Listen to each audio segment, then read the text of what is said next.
3 po, Senators, para mapaganda yung ating movie industry. Pero isa po kasi sa mga problema ay yung mga celebrities po na nai-involve sa drugs. And recently po, may balita na balak daw pong ipatawag ng Senado sina Maris Racal at Anthony Jennings. Is it true po ba? At ano na po ang update dito? Ito nga, talagang kinakailangan palibasa hinahangaan at nagiging halimbawa ang mga artists, ang ating mga celebrities.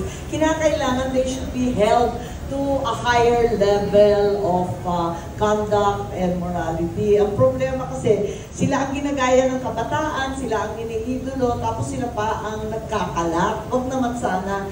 Dapat alagaan din nila yung sarili nila at intindihin na yung imahe nila, yun na ang pinaninindigan at paniniwalaan ng mga kabataan. So, eto nga, nabalitaan ko na magkakaroon ng iba't ibang investigasyon.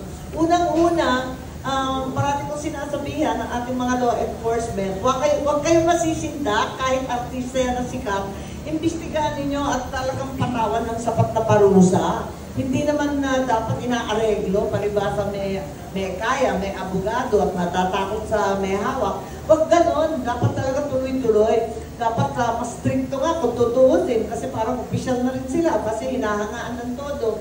Pero yung sa pag-iimbestiga, mapapansin ninyo, parati akong absent sa investigasyon, tinatamad ako dyan sa investigasyon, sa totoo lang, masipag ako sa ibang bagay.